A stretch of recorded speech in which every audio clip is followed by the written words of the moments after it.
रतनपुर गांव में संपत और कप्ता नाम के दो व्यक्ति रहते थे। रतनपुर गांव के करीब के जंगल में एक डायन का आतंक था। रतनपुर गांव के बहुत से लोग उस जंगल में गायब भी हो चुके थे। संपत और कप्ता उसी जंगल से गुजर रहे थे। अरे कप्ता भाई, हमें शॉर्टकट रास्ते से नहीं आना चाहिए था। यहाँ से जल्दी चलो। सुना है यहाँ पर लोग रहस्यमय तरीके से गायब होते हैं। ये जंगल बड़ा ही डरावना है। अरे मेरा चेला होकर तू बुज़दिलों जैसी बातें कर रहा है।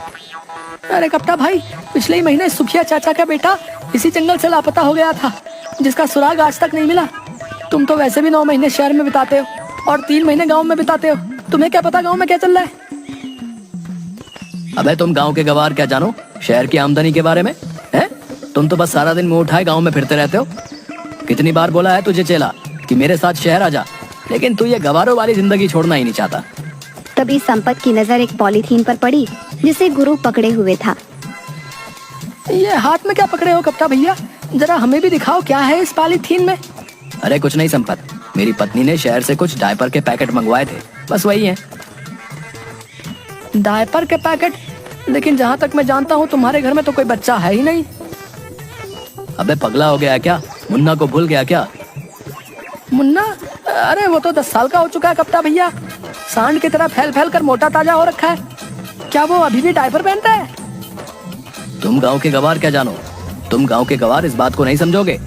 हम शहर के रहने वालों के तौर तरीके कैसे कैसे होते हैं। बड़े शहर वाले बनते फिरते हो। अरे सीधे सीधे ये क्यों नहीं कहते कि तुम्हारा वो सांड जैसा मुन्ना अब भी बिस्तर पर सुसु कर लेता है? अरे मैंने उसे बड़े लाड़ प्यार से पाला है। क्या खाक लाड़ प्यार? अरे कान पर 2 मारो उसके, बिस्तर पर सुसु करना बंद कर देगा। उसको पीटने के बजाय उसके लिए डायपर के पैकेट और ला कर दे रहे हो और कहते हो कि हम शहर वालों के जीने के तौर तरीके बड़े अलग होते हैं।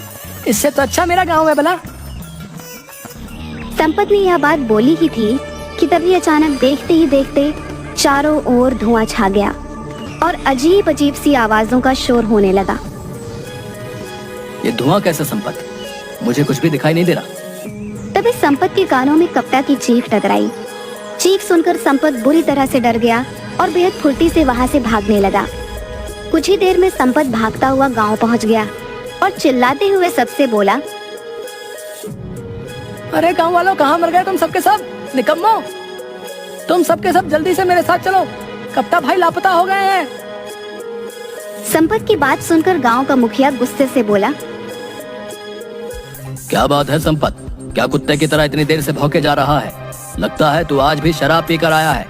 कितनी बार कहा है तुझसे कि ज्यादा मत पिया कर, लीवर खराब हो जाएगा। अबे मर जाएगा किसी दिन। जल्दी चलो मुखिया जी, गजब हो गया। मैं कप्ता भाई को बस स्टैंड लेने गया था और लौटते हुए हम उसी जंगल से गुजर रहे थे जिस जंगल में वो डायन रहती है।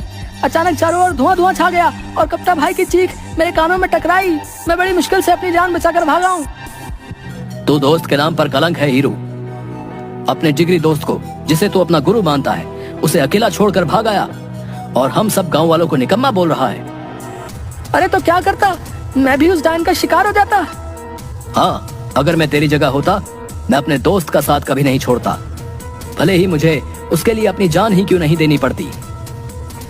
बस करो मुखिया जी, अब मेरा मुंह मत खुलवाओ। सब जानता हूँ मैं। पिछली बार जब रतन चाचा का बेटा उस डायन का शिकार बना था तब आप ही उसके साथ थे। मुझे सब पता है, लेकिन आपसे कोई सवाल नहीं कर सकता क्योंकि आप इस गांव के मुखिया जो ठहरे। संपत ने यह बात बोली ही थी कि कप्ता हांफता हुआ वहां पर आ गया और गुस्से से संपत से बोला, अबे साले, जब तेरे जैसे दोस्त मेरे पास हो तो फिर मुझे दुश्मनों की क्या जरूरत है? मुझे अकेला छोड़कर भाग आया तू। अरे कप्ता भाई, तुम सही सलामत वापस आ गए। मैं तो समझा कि तुम्हें डायन ने पकड़कर मार दिया। मैंने अपने कानों से तुम्हारी चीख जो सुनी थी। हाँ, मुझे उस डायन ने पकड़ लिया था, मगर जैसे ही उस डायन ने मुझे पकड़ा मैंने एक जोरदार मुक्का उसके मुंह पर मार दिया और वहां से भाग आया। मैं उस डायन से लड़कर आ रहा हूँ और तू डर कर भाग गया। बड़े बहादुर बने फिरते हो कप्ता भाई। अगर इतनी ही बहादुरी थी तो फिर चीखे क्यों? अबे अगर कोई अचानक से पीछे से पकड़ लेगा तो चौंक कर तो हलक से चीख ही निकलेगी ना। अब तुम दोनों लड़ना बंद करो। गांव में न जाने कितने लोग उस जंगल से लापता हो गए। हमें इस समस्या का समाधान जल्द से जल्द करना होगा। कप्ता, तुम ही पहले ऐसे व्यक्ति हो जो उस डायन के चंगुल से सही सलामत आ गए हो। इसका मतलब तुम में उसका सामना करने की हिम्मत है। तुम ही हमें उस डायन से छुटकारा दिला सकते हो। मेरा दिमाग खराब हो गया क्या? अगर मैं जिंदा बचकर आ गया तो आपको क्या लगता है तुम्हारे पानी पर चढ़ाने से मैं क्या चढ़ जाऊंगा? मैं तुम्हारे झांसे में नहीं आने वाला। जाओ जाकर कोई और बकरा ढूंढो। इतना कहकर कप्ता वहाँ से चला गया। मुखिया संपत की ओर देखने लगा।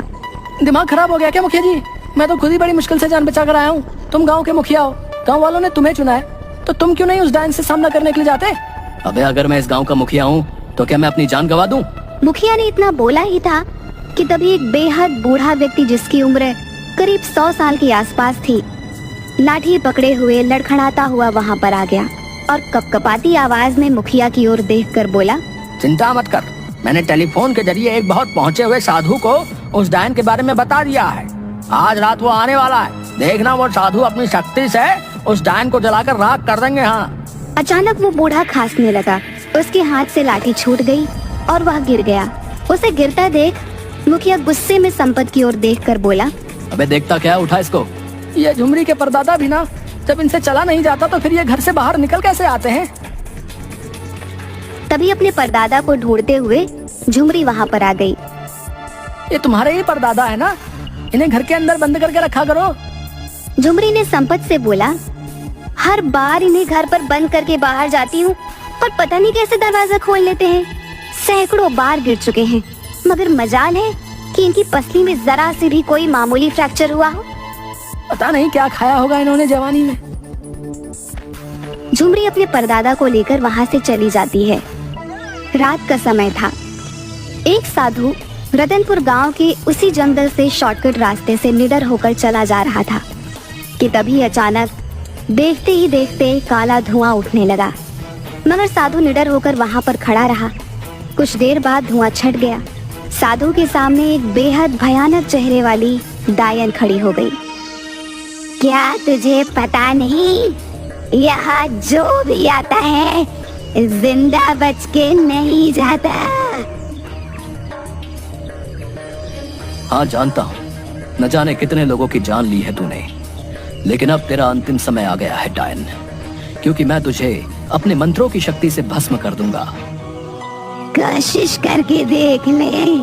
इतना बोलते ही साधु मंत्र पढ़कर उसके ऊपर फूंकने लगा, मगर साधु के मंत्रों का असर उस डायन पर हुआ ही नहीं। ओम क्लीम चामुंडाय नमः, ओम क्लीम चामुंडाय नमः। ये कैसे हो सकता है? इस पर तो मेरे मंत्रों का असर ही नहीं हो रहा। डायन हंसने लगी। साधु बुरी तरह से डर गया। वो डर कर रतनपुर गांव की ओर भागा और बेहोश हो गया।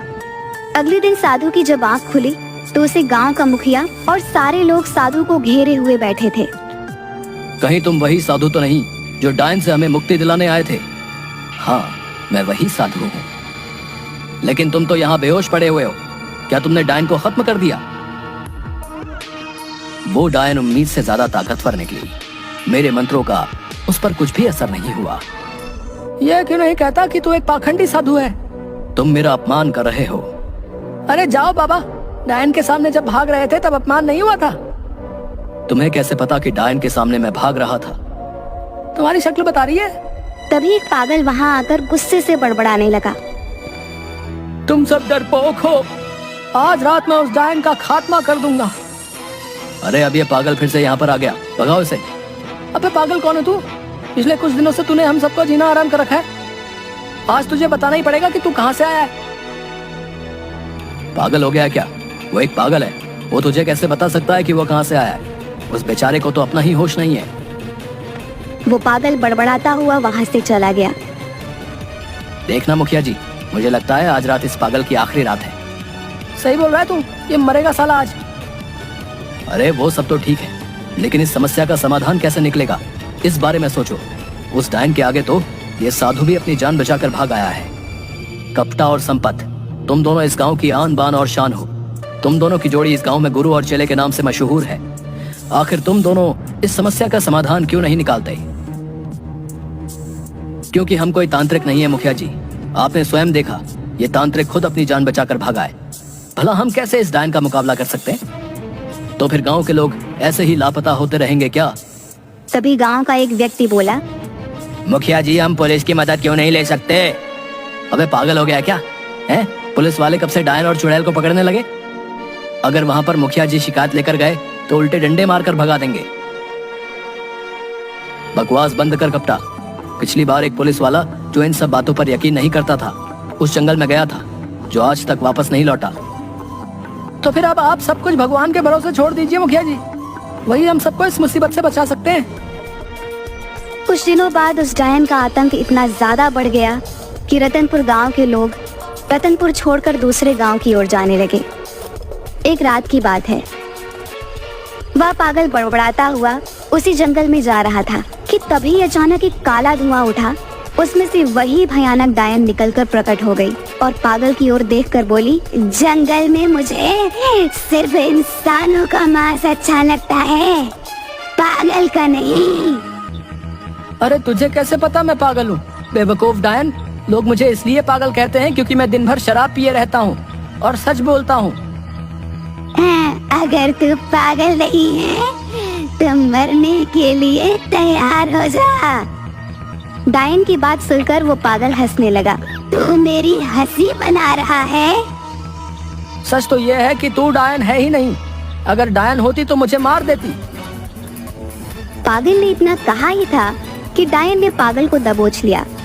अचानक उस पागल की आंखों के सामने अंधेरा छाता हुआ महसूस हुआ। कुछ देर बाद जब उसकी आंख खुली तो उसने अपने आप को जंगल की एक बंद काल कोठरी में पाया, जहां रतनपुर गांव के वो सारे लोग मौजूद थे जो लापता हो गए थे। उन सब के हाथ पैर बंधे हुए थे।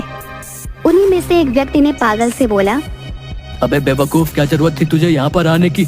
आज रात वैसे भी हम सबको विदेश भेज दिया जाएगा। ये सारे के सारे लोग मानव तस्कर हैं। हमारे ही गांव का कोई व्यक्ति उनसे मिला हुआ है जिसने डायन का खौफ फैला रखा है। झूठ बोलते हो तुम, मैंने खुद देखा वो काला धुआं। उस धुएं में से वो जो डायन निकली। अरे वो सब केमिकल का कमाल था। आज की टेक्निक के दौर में कोई भी मेकअप करके चुड़ैल डायन बन सकता है। फिल्में नहीं देखी क्या? अरे यार तू तो पागल है, मैं तुझे क्या बताऊं। तभी एक और व्यक्ति वहाँ हंसते हुए आ गया। तुम तो रतनपुर गांव के व्यक्ति हो, तुम्हारा नाम कपटा है। तभी एक और व्यक्ति वहाँ हंसते हुए आ गया, जो कोई और नहीं बल्कि कपटा का दोस्त संपत था।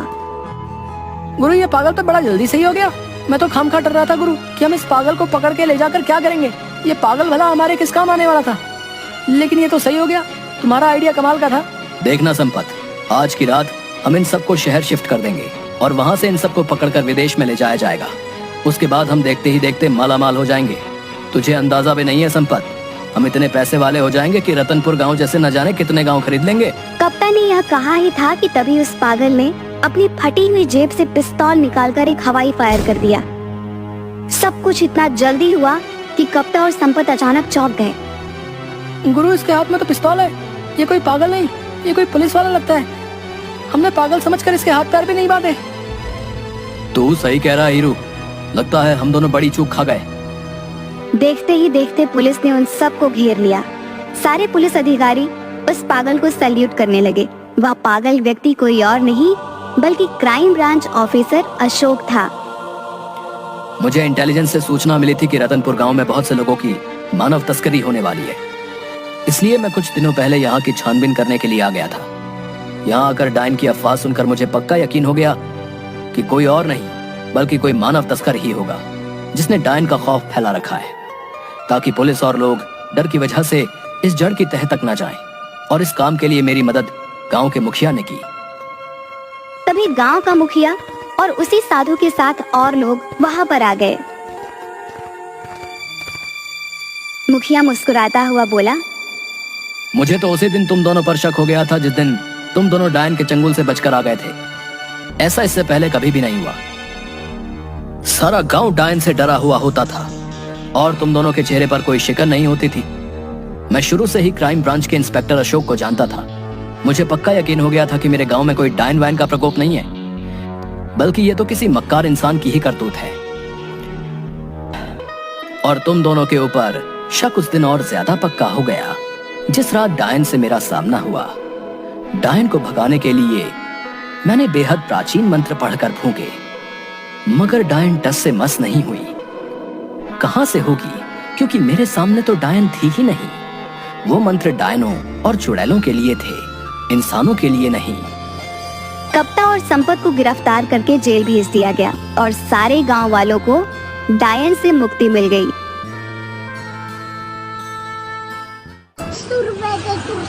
हैं? 10 रुपए दे तुरतरे 10 रुपए दे तुरतरे की चीज है? तुरतरे